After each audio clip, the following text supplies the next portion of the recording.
y que conozcan obviamente de la palabra del Señor. Así que yo también voy a dar un examen próximamente. No, para la gloria del Señor.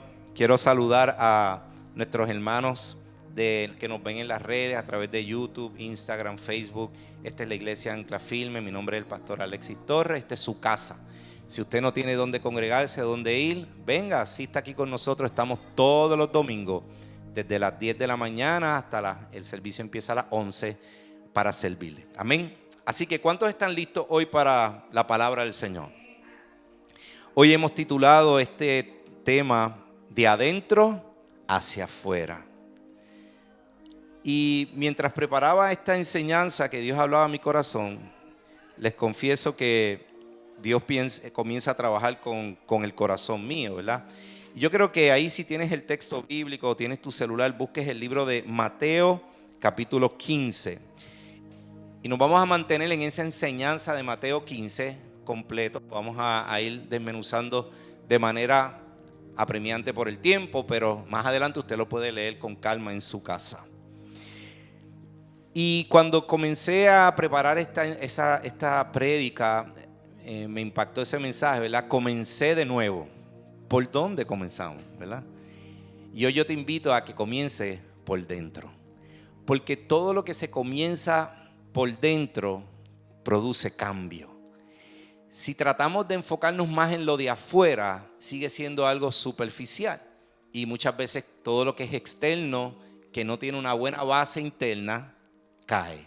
Los fundamentos caen, nuestro carácter, si no es un carácter sólido, en el momento de la crisis se va al piso.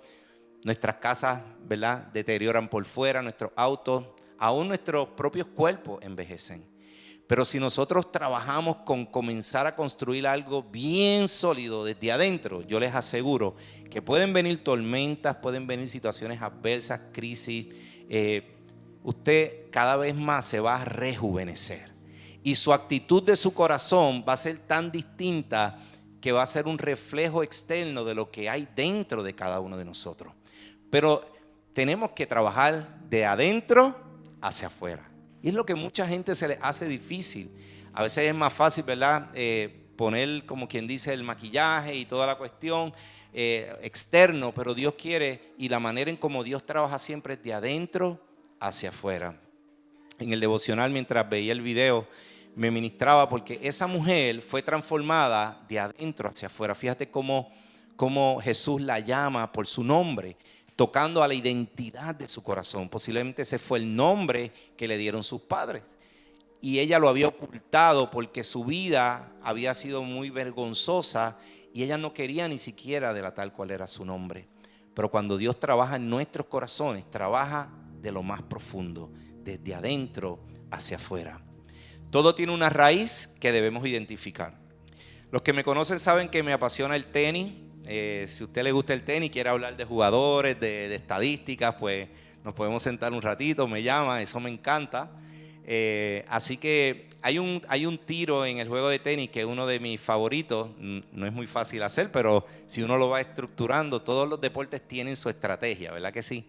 Así que en tenis, mientras más afuera tú sacas al jugador, pues más difícil se le va a hacer a él devolver la bola. Y mientras más difícil se le haga a él devolver o a ella devolver la bola, más tiempo gano yo para hacer mi jugada, ¿verdad? Así que hay un tiro que le llaman el inside out. Y el inside out es de adentro hacia afuera. Y comienza en la posición A, golpeando la bola diagonal. Entonces, si yo la golpeo diagonal, el jugador, ¿qué va a hacer? Se va a tener que mover hasta esa esquina para pegarle a la bola. El tiempo que le toma ir allá y acomodarse para golpearla se le hace muy difícil. Y si lo logra hacer, la tiene que tirar diagonal para poder asegurar de que llegue. Y entonces ese es mi momento de tirarla inside in, ¿verdad? Que es la otra línea que va directa. Y casualmente, si usted ve juegos de tenis, se va a dar cuenta que eso le llaman un tiro ganador. Es bien difícil que el otro contrincante lo pueda devolver. Así que para mí, trabajar de adentro hacia afuera es el tiro ganador. Si usted quiere ser un ganador de verdad en la vida, permita que Dios trabaje de adentro hacia afuera. Amén. Hay un dibujo que encontré en estos días y que lo puse aquí, dice, ¿lo entiendes ahora? Dice la placenta, ¿verdad? Todos nacimos dentro del vientre de nuestras madres y hay una correlación bien interesante de la placenta con un árbol con muchas raíces y ramificaciones. Y dice, no solo vienes de un vientre, vienes de una historia. Tus relaciones, tus miedos y lo que repites nacen en la raíz.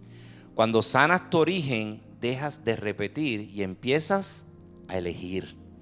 Como es adentro, es afuera.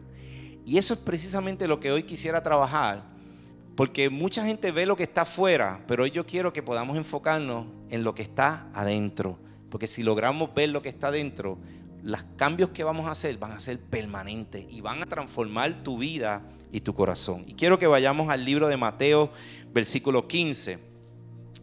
Y dice la palabra del Señor: entonces se acercaron a Jesús ciertos escribas y fariseos de Jerusalén, diciendo: ¿por qué tus discípulos transgreden la tradición de los ancianos? Pues no se lavan las manos cuando comen pan. Y él respondiendo le dijo: ¿por qué también vosotros transgredís el mandamiento de Dios por vuestra tradición? Porque Dios mandó diciendo: honra a tu padre y a tu madre, y el que maldiga al padre o a la madre muera irremisiblemente. Mas vosotros decís: cualquiera que diga a su padre o a su madre, es mi ofrenda a Dios todo aquello con lo que te hubieras beneficiado de mí, ya no ha de honrar a su padre y a su madre. Así habéis invalidado el mandamiento de Dios por vuestra tradición. Y lo paro ahí porque lo que está pasando en esta historia es que Jesús está alrededor de sus discípulos, sus ciclos cercanos. Y entonces estaban los fariseos, que eran gente que eran conocedores de la palabra, conocían de Dios, de la historia, pero vivían muy arraigados a las tradiciones. Y había una tradición en particular que ellos mismos se inventaron, hermano. Se llama el corbán. El corbán es una palabra hebrea y es una tradición de la gente anciana de este pueblo.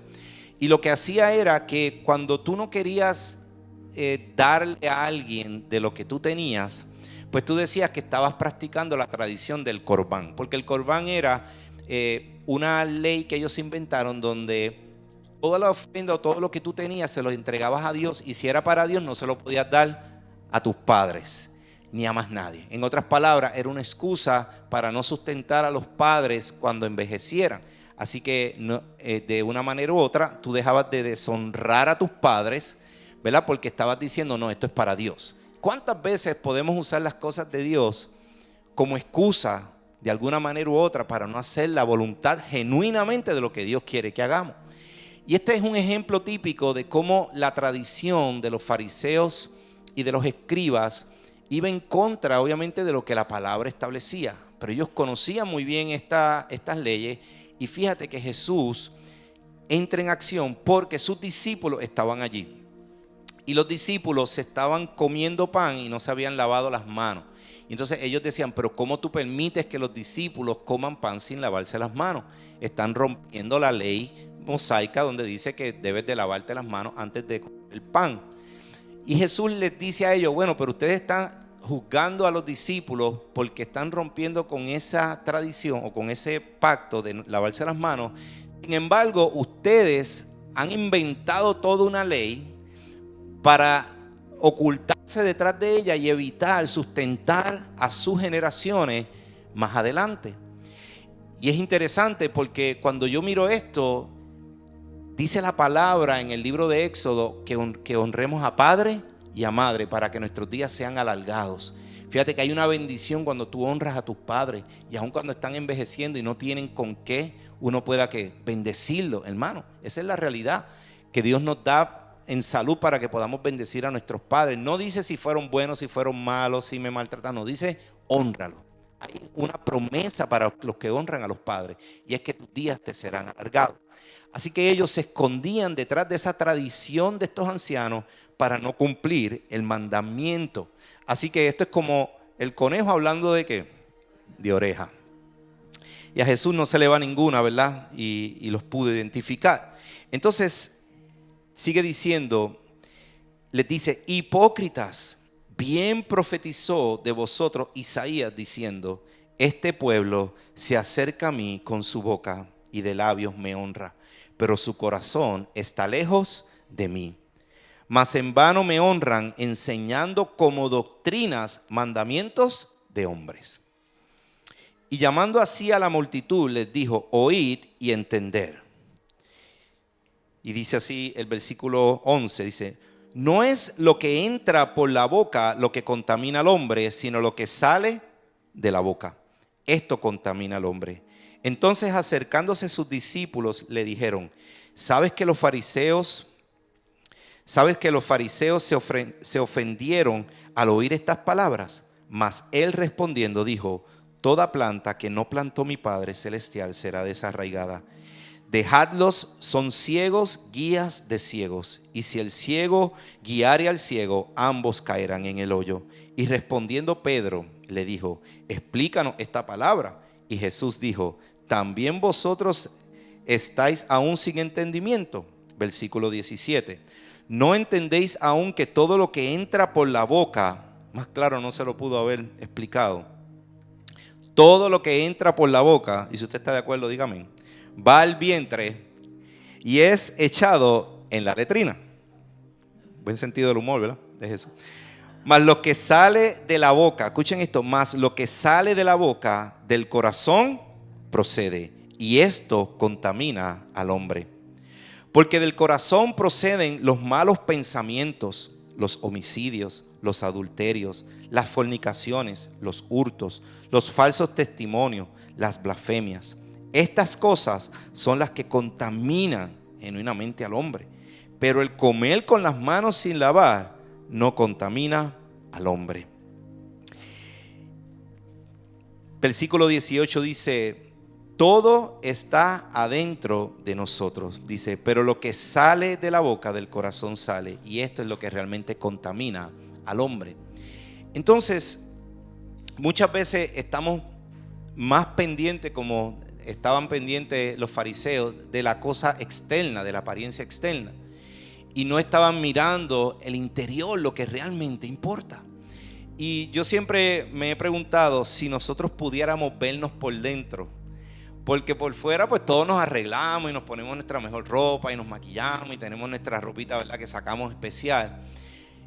Pero yo quisiera que por un momento pensara si nos pudiéramos ver por dentro. Recuerdo que hace unos años atrás yo tenía un grupo de adolescentes que yo les compartía la palabra y los llevé a ver los cadáveres en la escuela de medicina. Yo creo que alguna vez yo les compartí y les enseñé los cadáveres y les saqué los cadáveres. Y ellos, unos se desmayaron, otros vomitaron. Bueno, ahí fue bien interesante. Pero una de las cosas que yo les mostraba es, mira, esto es un pulmón. Tienes un pulmón saludable y un pulmón que ha sido maltratado por el cigarrillo, el vaping, ¿verdad? Cómo se fue deteriorando esa esponja que todos tenemos. Y yo decía, si nos pudiéramos mirar por dentro de alguna manera, ¿cuántos cambios estuviésemos dispuestos a hacer? Si genuinamente pudiéramos ver nuestros cuerpos por dentro. Y tú dices, no, yo no puedo permitir que mi pulmón esté de esa manera, ¿verdad? Porque es que cuando nos toca mirarnos adentro se nos hace difícil. Pero yo les aseguro que si nosotros hoy aprendemos a mirarnos hacia adentro, nuestra vida va a cambiar. Y yo estoy seguro que la vida de un fumador cuando ve esto, de alguna manera cambia. Y si se fumaba la cajetilla completa, decide al menos fumarse media, pero algo va a hacer, porque no puedes ser indiferente a algo que te está afectando internamente. Y hoy tú no puedes ser indiferente a lo que te está afectando internamente. Tienes que hacer un plan para cambiarlo. Hay otra foto de un hígado y yo decía, ¿qué es un hígado graso? Mucha gente habla, ¿verdad? Pero yo quiero enseñarte lo que es un hígado graso y un hígado saludable. Y un hígado con cirrosis. Si nos pudiéramos ver por dentro, ¿cuántos cambios pudiéramos hacer? Así que lo exterior importa, hermano, pero lo más importante es lo que tenemos dentro de nosotros. Todos nos gusta tal vez lavar nuestros carros y tener nuestros carros limpios, ¿verdad? Al que le gusta lavar el carro, ¿verdad? Pero a veces lo tenemos limpio por fuera, lo mandamos para el car wash si no nos gusta lavar, pero por dentro, hermano, eso está terrible. que no se puede casi ni entrar. Y es que hemos vivido y vivimos en una sociedad donde, hermano, la verdad es que hemos aprendido mal muchas cosas. Yo creo que la tradición, la cultura nos ha enseñado mal muchas cosas y necesitamos volver a aprender. El miércoles pasado estábamos con los hombres aquí y yo les decía, hemos aprendido mal. La sociedad nos ha enseñado que los hombres no lloran, que el que da delante da dos veces, que mejor estar solo que mal acompañado.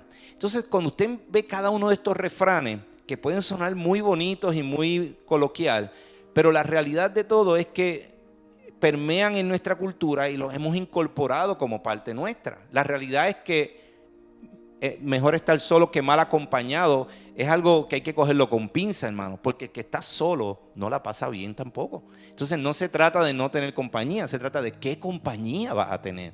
Pero necesitamos tener compañía, necesitamos caminar juntos. Y cuando miramos todos estos refranes, lo que nos deja saber es nuestra realidad de lo que hemos aprendido mal. Y lo hemos aprendido tal vez porque nos los enseñaron así.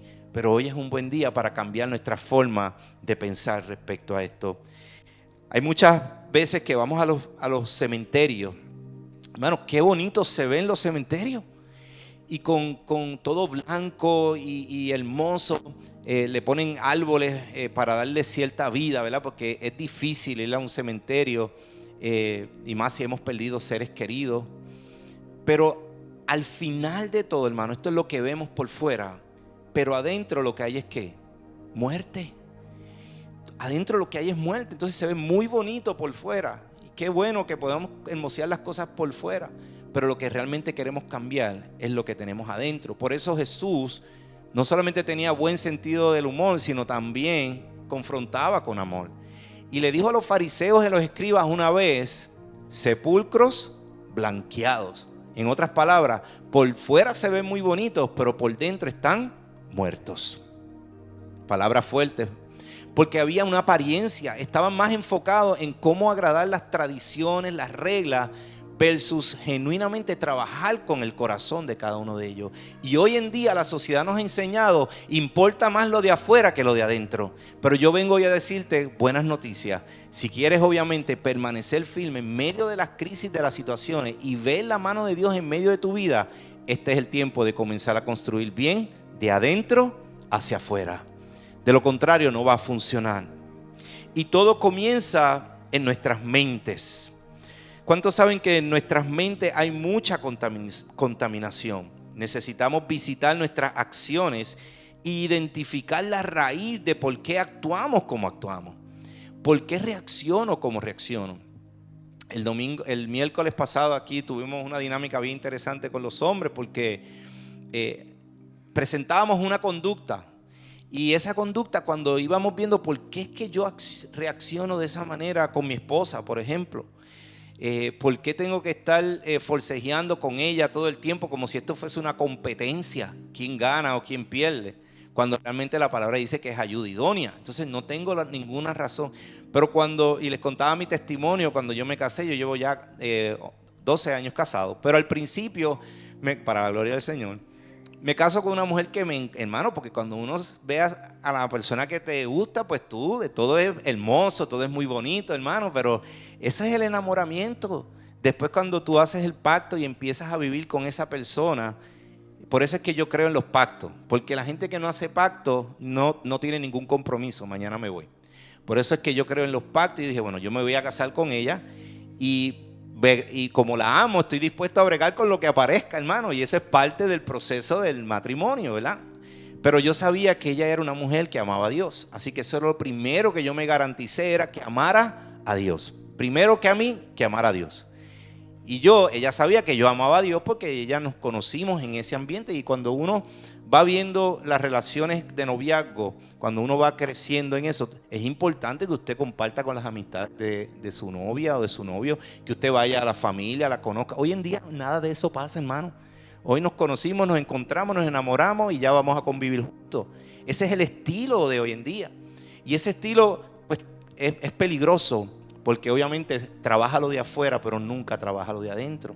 Así que cuando yo me caso con ella, pues nos conocimos en la residencia de psiquiatría, ya estábamos por terminar, estábamos haciendo una especialidad en niños y adolescentes, y nos presentó un amigo y ahí compartimos y estuvimos 1 año y medio de noviazgo, finalmente nos casamos.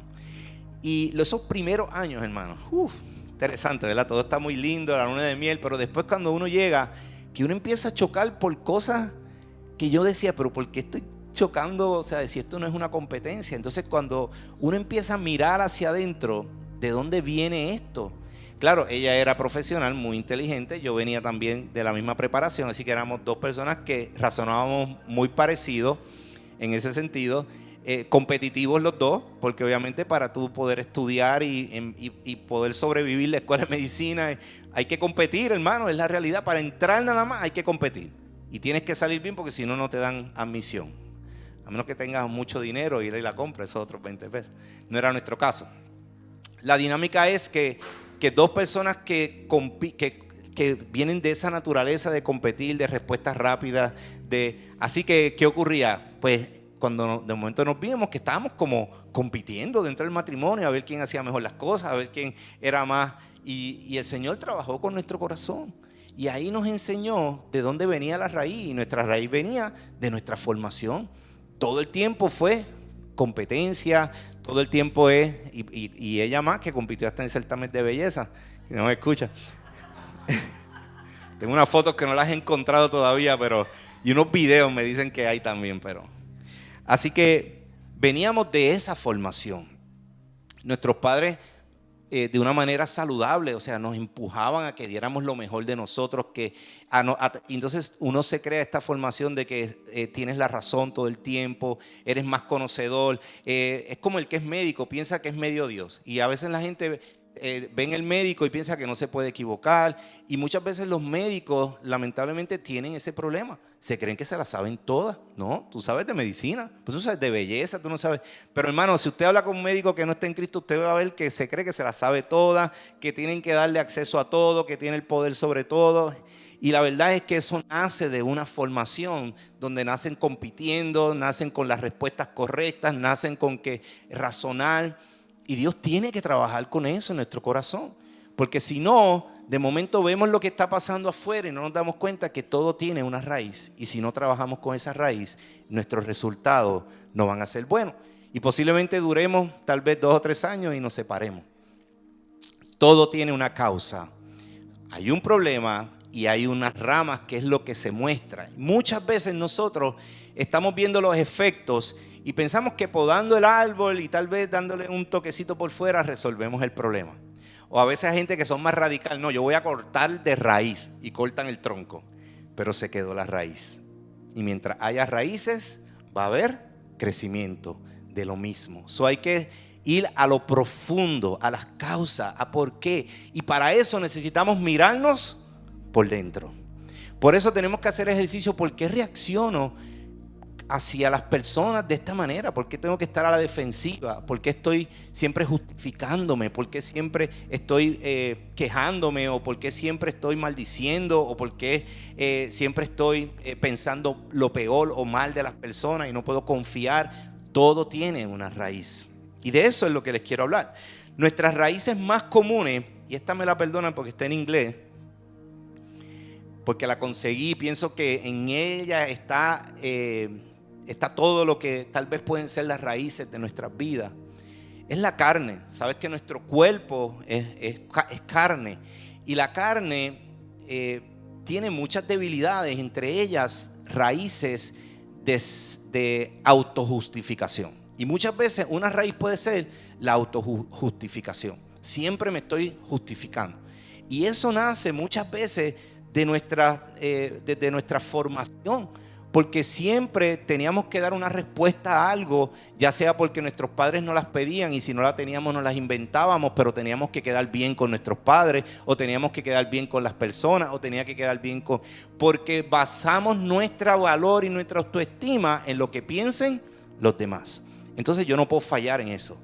Todo tiene que tener una excusa, una razón, y la raíz de todo eso está en nuestro corazón, que nuestra identidad está siendo tocada, y pensamos que lo define obviamente lo que yo hago. Y yo quiero que entiendas que no es lo que tú hagas, sino fue lo que Dios y Jesús hizo en la cruz del Calvario. Por lo que Él hizo, hoy tú puedes recibir sanidad. También está el orgullo, está la arrogancia. Estas son las partes hacia un lado, donde dice el complejo de superioridad. Hay gente, hermano, ese es el que yo digo, el de los médicos muchas veces. Y saludo a mis colegas médicos porque obviamente yo me veía en ese esquema y cómo Dios fue trabajando con mi vida. Pero a veces pensamos que somos superiores a todos, a los demás. Y no digo los médicos, hermano, ahí están los abogados también, y están los que tienen el doctorado y los que tienen el PhD y toda la cuestión. Porque pensamos que el educarnos y tener expertos nos da más autoridad, más poder. Hermanos, cuidado, porque podemos caer obviamente en el complejo de superioridad, y eso lo que hace es que daña nuestras relaciones. Necesitamos mantener claro cuál es nuestra identidad y por qué hacemos lo que hacemos. ¿Cuál es mi compromiso como médico? Es servir a un paciente. No es hacer que ese paciente se sienta mal, ofendido, o que yo tengo la última verdad y esto lo tienes que hacer, y si no lo haces pues estás mal, no vuelvas. No, sino yo tengo un compromiso, y cada uno de nosotros en lo que hace también lo tiene. Y tenemos que saber por qué, cómo manejamos nuestras cosas. A veces tenemos nuestros negocios y tenemos este pensamiento, pues que al que no le gusta, pues que no haga negocio conmigo, que se vaya. Hermano, cuidado, porque puedes estar lacerando tu propio negocio. Tal vez Dios te está diciendo, empieza a cambiar tu actitud. Siempre va a haber alguien que se va a molestar, que no va a querer, pero hermano, así mismo como llegó, así mismo se van.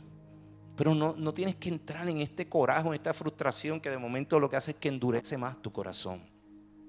Por otro lado están los que vienen arrastrando con la vergüenza, con la condenación, con las defensas altas, ¿verdad? Cuando se acerca a alguien, no quiero que nadie se me acerque porque es que he sido herido tantas veces que tengo que poner freno.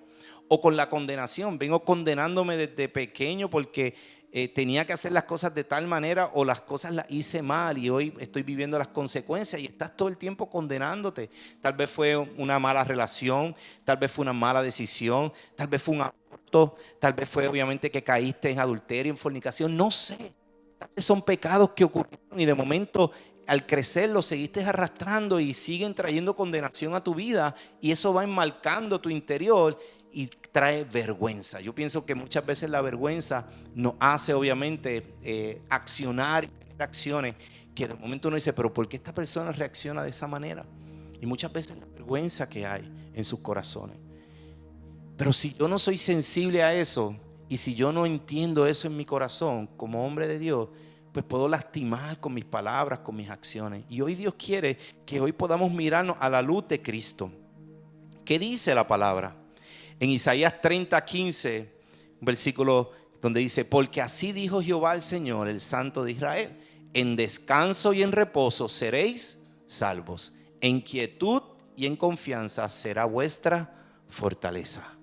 Yo te invito que si te has visualizado con raíces, ya sea de superioridad, de arrogancia, de orgullo, de autojustificación, hoy el Señor te está diciendo, tienes que estar en quietud.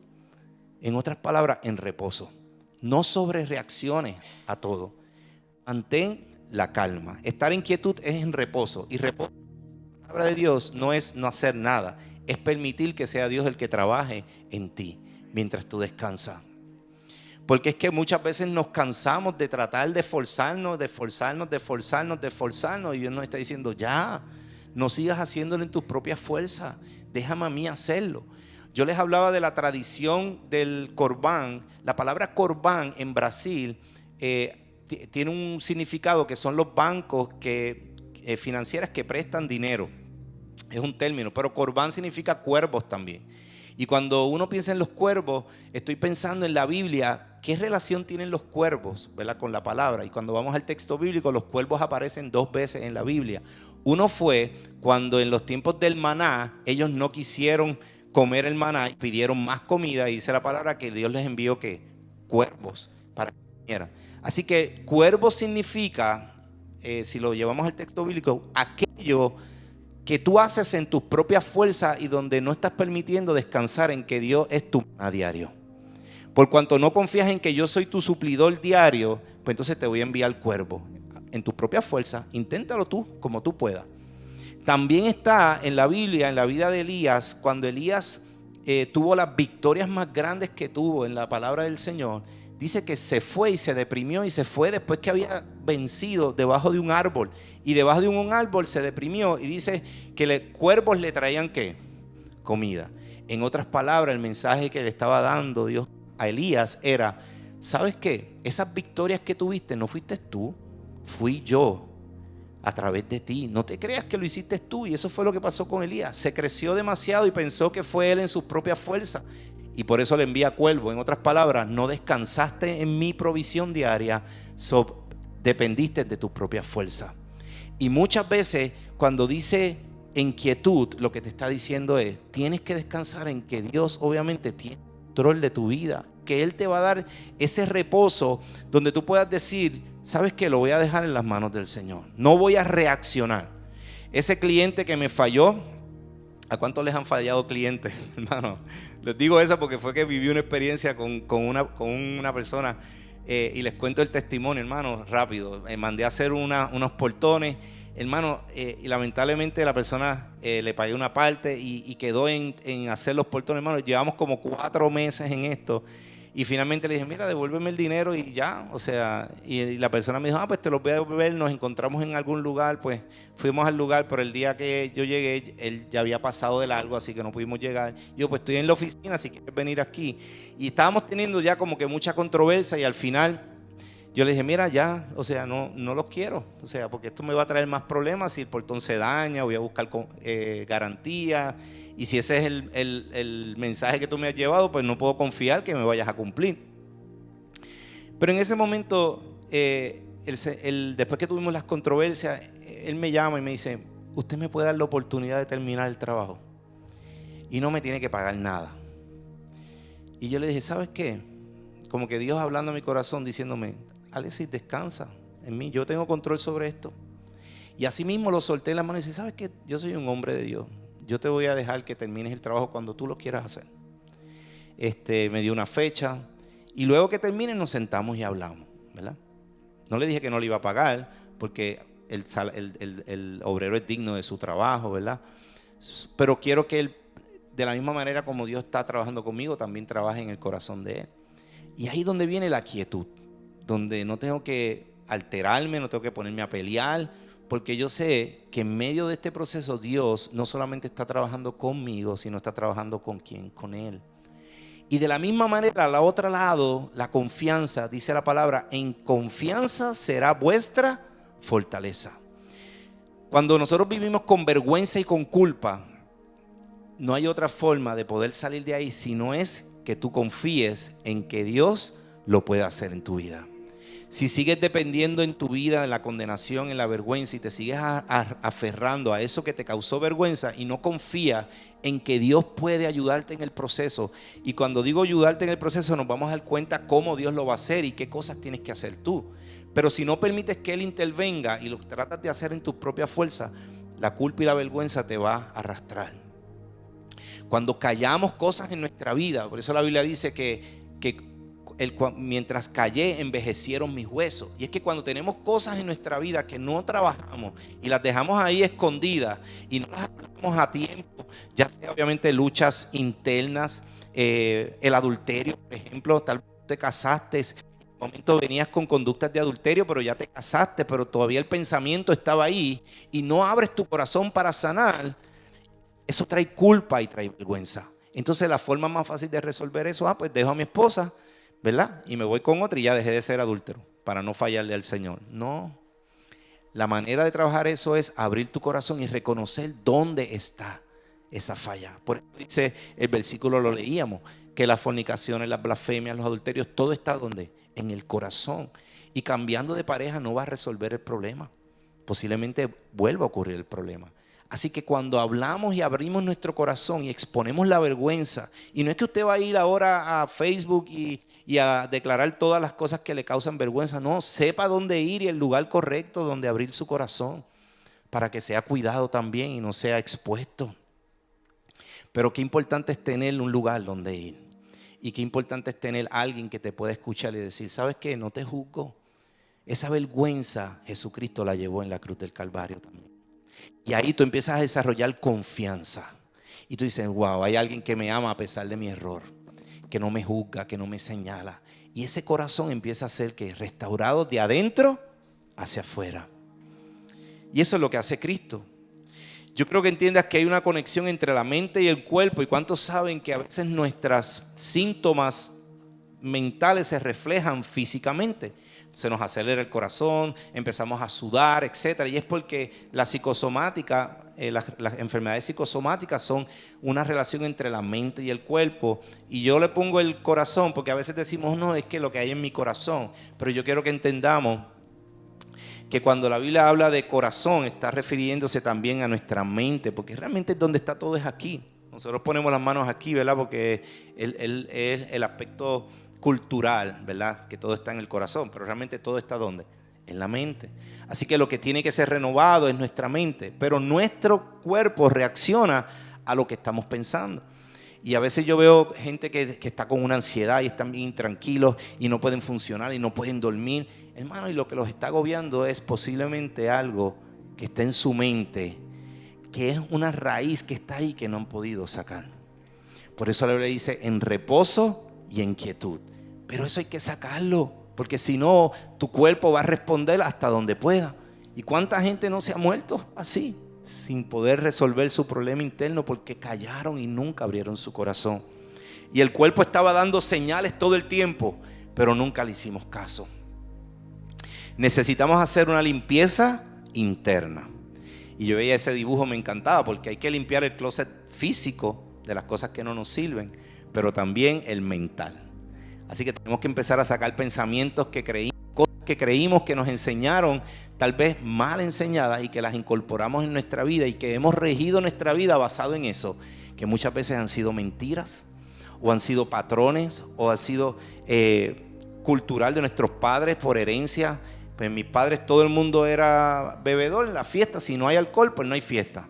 Y entonces seguimos el mismo patrón. O mis padres fueron infieles, mi papá fue infiel, mi abuelo fue infiel. Entonces pues nosotros seguimos la misma. Alguien tiene que cortar eso y ir a la raíz. ¿Por qué una persona es infiel, hermano? ¿Cuál es la raíz? ¿Sabes qué? Que las personas infieles están pendientes más a las cosas que no pueden tener. Entonces cuando tú vas a la raíz de lo que es la infidelidad, es alguien que de alguna manera estuvo luchando tanto por las cosas que quería tener y nunca las tuvo. Entonces esto de la infidelidad se vuelve en una manera de yo poder tener control. Pero al final de todo esto es destructivo, porque saben lo que eso puede generar. Y así cada conducta tiene una raíz. Y hoy es un buen día para sanarla. Mateo 15 están algunas herramientas que quiero darte para que las puedas incluir dentro de tu libreta y de tu caminar para que puedas ser sano de esto. Dice Mateo 15 que después que Jesús habló con los discípulos y los fariseos y los escribas, se encuentra con una mujer cananea. No es hebrea, no es judía, así que ella no era parte de la promesa del pueblo de Dios. Así que ella es alguien externo, es como decir un samaritano, que no podían pegarse con los judíos. Así que dice la Biblia que saliendo Jesús de allí se fue a la región de Tiro y de Sidón.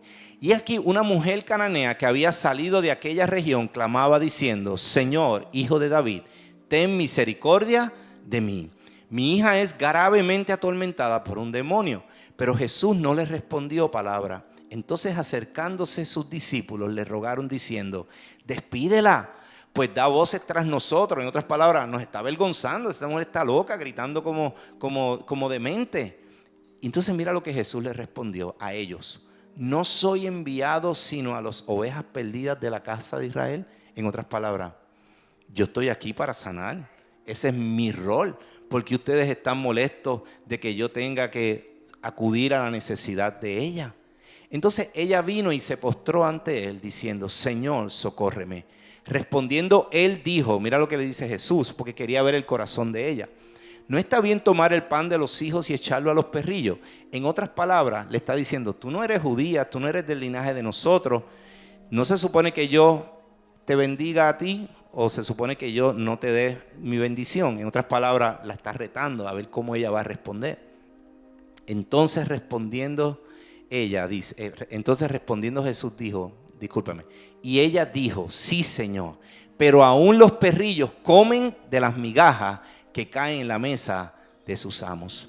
Entonces respondió Jesús: oh mujer, grande es tu fe, hágase contigo como quieres. Y su hija fue sanada desde aquella hora. El número uno para que nosotros podamos genuinamente trabajar internamente nuestros issues y nuestras situaciones es el siguiente: necesitamos primeramente reconocer que no es el otro, sino soy yo. ¿Cuántos han escuchado esto? Esa persona es tóxica. Lo hemos escuchado muchas veces. Si hay alguna palabra que yo escucho continuamente, no, tienes que alejarte de las personas tóxicas. No, esas personas bien tóxicas. Pero ¿sabes qué? La persona tóxica se define de esta manera: herramienta que la vida nos regala para aprender a respetarnos y trascender nuestras propias toxicidad. En otras palabras, yo quiero darte la noticia: todos somos tóxicos. Tenemos algo de toxicidad en nuestras vidas. Si no, ¿para qué necesitamos un redentor? Todos tenemos algo de toxicidad, así que no deje de estar pensando en que el otro es tóxico. Necesitamos nosotros primeramente reconocer que no es el otro, sino yo. Fíjate que entonces la palabra dice: entonces acercándose sus discípulos le rogaron diciendo: despídela, pues da voces tras nosotros. En otras palabras, ¿cuál era la posición de los discípulos de Jesús que caminaron con Jesús? En otras palabras, estaban diciendo: mira, sácate a esa mujer de encima si es tóxica. Pero no se estaban dando cuenta que Jesús le estaba diciendo: no, ustedes también tienen toxicidad, porque yo fui llamado para sanarla a ella también. Entonces Dios nos está invitando para nosotros trabajar con nuestros hechos internos. Lo primero que tenemos que hacer es entender que somos nosotros. ¿Qué hay en mí que yo necesito transformar, cambiar? ¿Cuál es la toxicidad que puede haber en mi corazón? ¿Cuál es mi pensamiento? Para yo entonces poder genuinamente empezar a sanar de adentro hacia afuera. Así que de ahora en adelante no más personas tóxicas en nuestro vocabulario. Simplemente miremos nuestro corazón y busquemos qué hay de toxicidad en nosotros. Todos tenemos, hermanos. Nuestros hijos tienen cosas tóxicas. Por eso, como padres, ¿qué hacemos? Los ayudamos. Y por eso tenemos que ser modelos para ellos. Porque yo no puedo, obviamente, pretender que mi hijo cambie unas cosas si yo soy el primero que no le doy el ejemplo. Fuerte, ¿verdad? Pero eso es un taller de paternidad. Eso lo hacemos otro día. Número 2. Tenemos que tener un corazón manso y humilde. Esta es una parte difícil. Para podernos mirar hacia adentro, necesitamos tener estas dos cosas. Dice la palabra que entonces ella vino y se postró ante él. Eso fue lo que hizo la mujer cananea. La palabra dice en Mateo 11:28, dice: venid a mí todos los que estéis cansados y cargados, y yo os haré descansar. Tomad mi yugo sobre vosotros y aprended de mí, que soy manso y humilde de corazón, y hallaréis descanso para vuestras almas, porque mi yugo es fácil y ligera mi carga. Entonces, ¿qué hay detrás de todo esto? Que para poder mirarme adentro y transformar mi corazón genuinamente, yo tengo que tener un corazón manso y humilde, no menso. Manso es un caballo. Los caballos tienen todo el poder para poder llevarse lo que encuentren de frente. Pero los caballos, si usted se da cuenta, son mansos. Usted coge un caballito y lo va trabajando, toda esa fuerza usted la puede contener y son mansos. Ahora, no le pise ni lo patee porque usted sabe, ¿verdad? Pero son mansos. Y cuando habla de que seamos mansos y humildes como Jesús, que es que entendamos que hay un yugo que todos necesitamos tener. Y esto es un ejemplo de un yugo, ¿verdad? Y es que necesitamos dejarnos guiar por la palabra. Si queremos sanar de adentro hacia afuera, necesitamos la palabra de Dios. Dice la palabra de Dios: es como espada de doble filo que penetra hasta lo más profundo del tuétano y divide las cosas. Y esa es la manera. Por eso la palabra me confronta. Cuando tal vez me acuesto molesto y no quiero hablar con nadie, y la palabra me dice: no dejes que el sol se ponga sobre vuestro enojo, ¿verdad? En otras palabras, resuélvelo, habla. No permitas que se endurezca tu corazón. Y entonces el yugo era lo que le ponían a los burros, y había uno adulto y uno más joven. Así que el joven aprendía del adulto, y donde el adulto llevaba, el joven ¿qué? Se movía. Y esa es la función de los yugos. En otras palabras, dice la palabra que ligera es su carga. Yugo es fácil y ligera su carga. Si hay algún yugo que yo quiero tener hoy en mi vida, es el yugo de Jesús. Donde Él me lleve, Señor, yo voy a caminar. Aunque pongamos resistencia, hermano, pero ese yugo no se parte. Pero cuando tú te amarras a Jesús, Él te va a llevar a que tú puedas madurar. Así que los hombres que quieran madurar, no se pierdan las reuniones de hombres. Estamos hablando de pasar de niños a hombres. Porque a veces tenemos actitudes de niños y nos dan la pataleta y nos molestamos y Dios nos está diciendo tenemos que madurar. Es parte del proceso de nuestra vida. Y es necesario tener mentores a nuestro lado que nos ayuden a llevarnos. No lo sabemos todo, necesitamos aprender. Y ese yugo es su palabra. Así que número 2, tenemos que tener un corazón manso y humilde, dejándonos guiar por su palabra. Y eso es lo que venimos los domingos a escuchar la palabra en las reuniones, porque la palabra nos va limpiando. Por eso es que cuando uno hace de la vida cristiana algo donde no, yo necesito cultivar mi relación con Dios día a día, esto es lo que te va lavando tu corazón de adentro hacia afuera. Lo otro que dice es abraza la gracia. Mira lo que hizo esta mujer.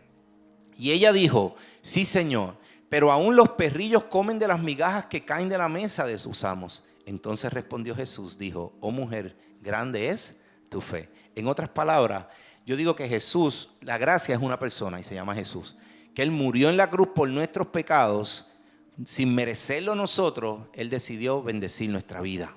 No hay nada que tú puedas hacer para haberte ganado la salvación. Él te la dio, tú la recibes.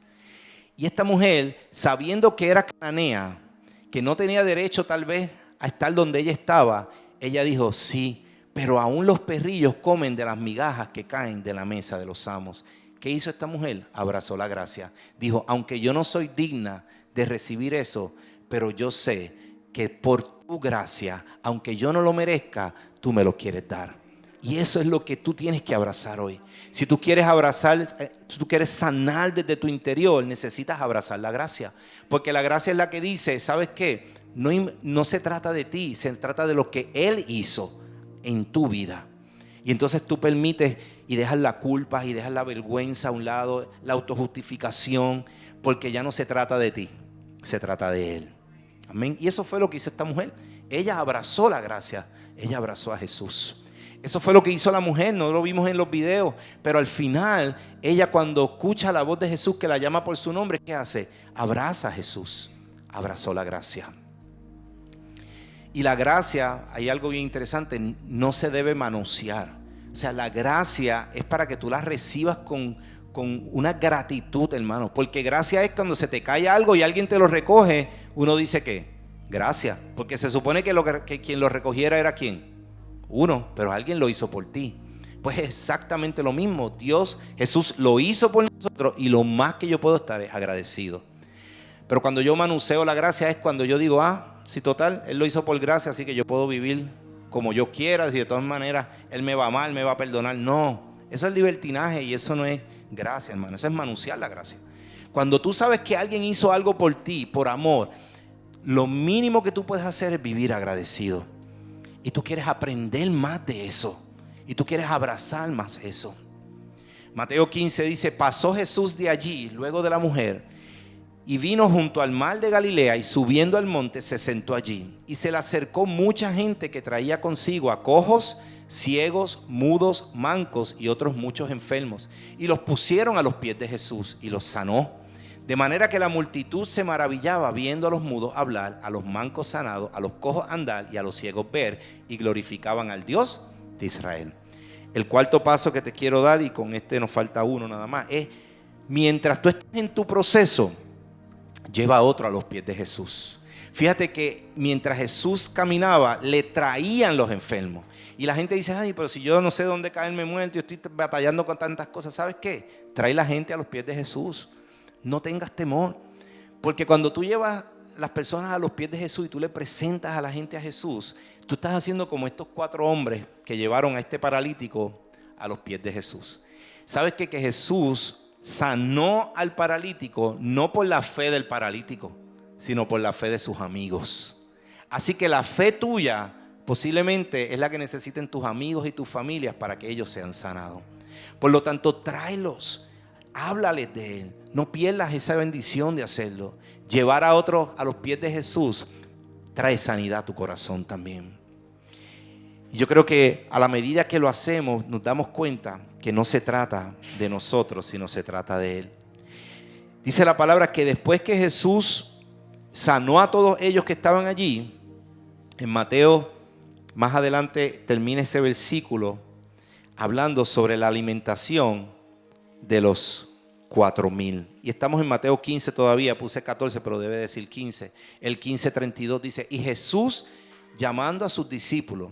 Mano, esto es un día de Jesús. Si ustedes se dan cuenta, empezó con los escribanos y los fariseos y sus discípulos caminando con él.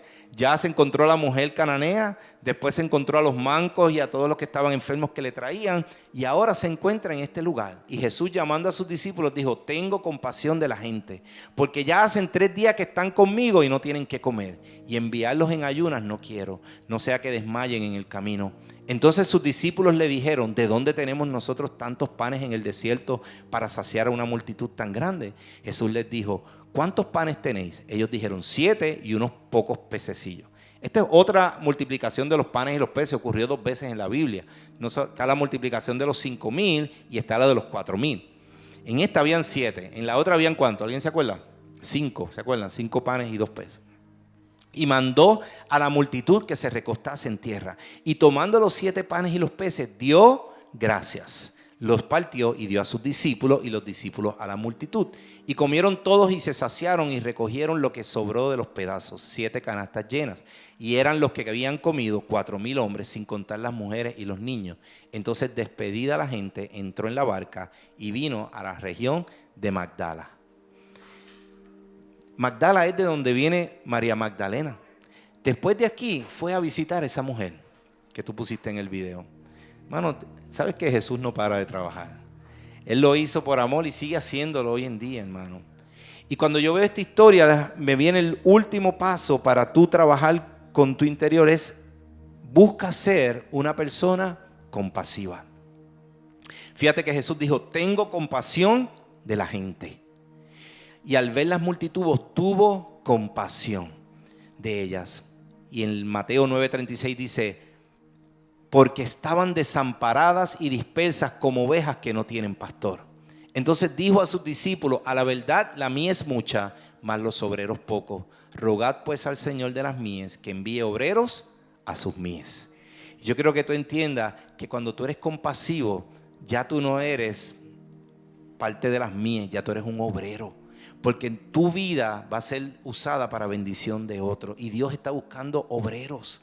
Gente que esté sana en su corazón y en sus emociones para que puedan ser de bendición a otros. Hermanos, porque hay mucha gente en nuestra nación, en Puerto Rico y en el mundo, que necesitan ser guiados. No tienen pastor, no tienen quien los guíe, están a la deriva continuamente. Y eso lo sabe Jesús y lo sabemos nosotros. Así que necesitamos ser obreros y necesitamos estar sanos para poder ser obreros. Porque un obrero que no está sano, hermano, ¿qué es lo que va a transmitir? Más enfermedad.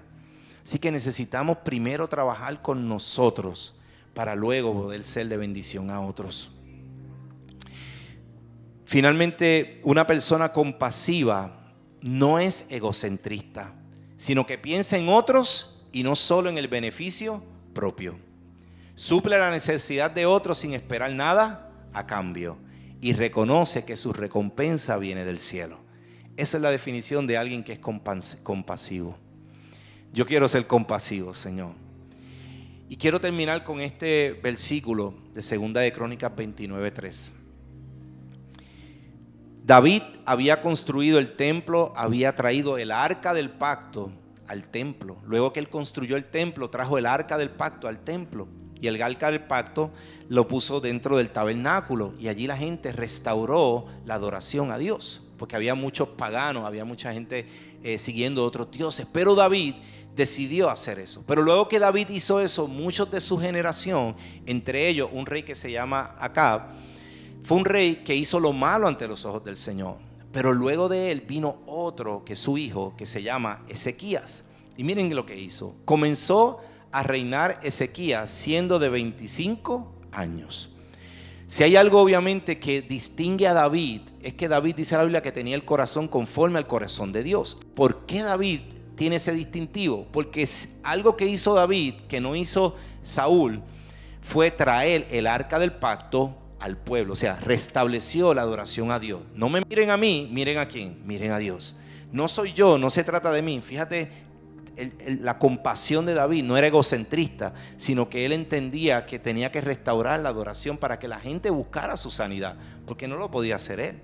Entonces, cuando veo obviamente a Ezequías, que su papá fue mal padre y deshonró a Dios y cogió el templo de David y lo desmanteló de nuevo. En otras palabras, aquí no va a haber adoración a nadie, y volvieron de nuevo a caer en las cosas paganas. Este joven de 25 años dice que reinó 29 años en Jerusalén. El nombre de su madre fue Abías, hija de Zacarías, e hizo lo recto ante los ojos de Jehová, conforme a todas las cosas que había hecho David, su padre. Entonces me impacta mucho porque David no era su padre inmediato, era Acab. Lo que pasa es que hace alusión a David porque viene de la misma genealogía de David.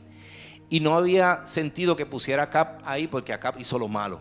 Así que si hay algo obviamente que queremos hoy recordar, Ezequías recordó David su padre, que es tipo de Jesús, que es tipo obviamente de que realmente a lo mejor tú tuviste un padre que hizo lo malo y que no hizo lo correcto y no te enseñó, pero sabes que no mires a tu papá, mira a Jesús, que lo hizo bien.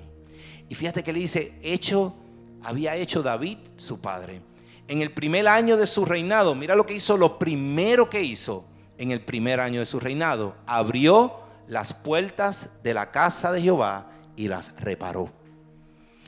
Y estamos hablando de que nuestro cuerpo es templo del Espíritu Santo, y si queremos sanar de adentro hacia afuera, una de las cosas que tenemos que abrir son las puertas de la casa de Jehová, como decía él, y repararla. Versículo 15 dice, entonces reunieron a sus hermanos y se santificaron y entraron conforme al mandamiento del rey las palabras de Jehová para limpiar la casa de Jehová. Y entrando los sacerdotes dentro de la casa de Jehová para limpiarla, sacaron toda la inmundicia que hallaron en el templo. Fíjate que están limpiando el templo de adentro hacia afuera. El atrio, que es la última parte, dice, del atrio de la casa de Jehová, y de allí los levitas, y los llevaron fuera al torrente de Cedrón. Lo mismo que hoy estamos hablando de una limpieza de adentro hacia afuera fue lo que hizo Ezequías. Él dijo, este templo hay que limpiarlo de adentro hacia afuera. Pero es interesante porque dice que abrió las puertas. Si nosotros somos templo del Espíritu Santo, ¿cuáles son las puertas? ¿Cuáles son las puertas? Salmo, puedes pasar la próxima. Dice Salmo 141:3, dice, nuestra boca es la puerta. La Biblia se interpreta ella misma, hermano, no hay que ser muy entendido, simplemente hay que buscar qué es lo que dice la palabra. Dice, pon guarda a mi boca, oh Jehová. El salmista decía, guarda la puerta de mis labios. En otras palabras, ¿cuáles son las puertas? Esto. Si yo soy el templo y Dios necesita restaurar mi puerta, lo que quiere es restaurar es mi forma de ¿qué? De hablar. Dice la Biblia que de la abundancia del corazón habla la boca. Entonces, si tú quieres saber lo que hay en el corazón de una persona, escúchalo un ratito y vas a saber lo que hay. Si hay basura, como dice el dibujito, o si está realmente la palabra atesorada en el corazón. Y cuando Dios quiere trabajar con nuestro cuerpo, este templo, restaurar este templo, Él quiere obviamente poner guarda en nuestra boca. Y es que hay veces, hermano, que tenemos que aprender a hablar, pero hay veces que tenemos que aprender a callar. A veces hablamos demasiado y muy duro. Y a veces lo que hablamos ni siquiera se asimila a lo que la palabra establece. Por eso esta iglesia Ancla Firme, yo la cimiento en la palabra del Señor, porque no son mis palabras, hermano, son las palabras de mi Padre. Y cuando Él dice que de la abundancia del corazón para la boca, yo digo, Señor, examina mi corazón. Y hoy, si esa es tu oración, yo quiero que donde estés te pongas en pie y podamos orar juntos el Salmo 139, donde dice, examina, oh Dios, y conoce mi corazón. Dilo ahí en voz alta. Pruébame y conoce mis pensamientos y ve si hay en mí camino de perversidad y guíame en el camino eterno. Esa debe ser nuestra oración si queremos genuinamente sanar de adentro hacia afuera. Y esas 5 herramientas que te di son herramientas que yo sé que te van a ayudar a poder autoevaluarte y permitir que el Señor entre a esas habitaciones en nuestro corazón que están oscuras, que necesitan luz, que necesitan ser visitadas. ¿por qué soy así tan egoísta? ¿Por qué soy tan refunfuñón? ¿Por qué soy así tan difícil? ¿Por qué me molesta todo? ¿Por qué grito? ¿Por qué miento mucho? ¿Por qué no puedo ser sincero? Todo tiene una raíz. Necesitamos buscarla. Para eso necesitamos mirar hacia adentro. Hermanos, lo superficial nunca va a durar. Y con esto no les digo que no se dejen de arreglar y tengan sus cositas bonitas, ¿verdad? Pero que genuinamente nuestro exterior hable de nuestro verdadero interior. Porque si no, no va a permanecer. Se va a secar y con el tiempo va a morir. Comienza de nuevo hoy. ¿Por dónde? Por dentro. Amén. ¿Qué tal si inclinas tus ojos ahí, tu rostro y cierras tus ojos? Padre, te doy gracias, Señor, por este tiempo. Gracias por tu palabra, gracias porque hoy tú has confrontado nuestra vida con amor, Señor, porque quieres sanarnos de adentro hacia afuera, porque quieres genuinamente enseñarnos que este templo que tú estás construyendo y restaurando, Señor, necesita cambiar nuestra manera de hablar, necesita profundizar en lo interior de nuestro corazón, de situaciones, de cosas que están profundas en nuestra vida, que no hemos trabajado y que nuestra boca está gritando y hablando, Señor, buscando esa sanidad. Yo te pido, Padre, que hoy tú abras el entendimiento a cada uno de mis hermanos como lo hiciste conmigo, Señor, y que podamos, Señor, decir: examíname mi corazón, pruébame y conoce mis pensamientos, y si hay en mí camino de perversidad, guíame al camino recto, Señor, eterno tuyo. Yo te doy gracias, Padre, porque yo sé que tú estás haciendo algo grande en medio de nosotros en este tiempo, y porque tú quieres obreros sanos, Señor, obreros que puedan ministrar en sus hogares, en sus casas, obreros, Padre, que puedan restaurar sus hogares, su familia. Hombres y mujeres, Señor, que puedan estar sanos desde lo profundo del corazón, para que sus bocas hablen de lo que hay adentro y de lo que tú has hecho, Señor. Porque de la abundancia de nuestro corazón habla nuestra boca. Te doy gracias por esto y tu presencia en este día, Señor. Y creo fielmente, Padre, que la obra que comenzaste la vas a perfeccionar.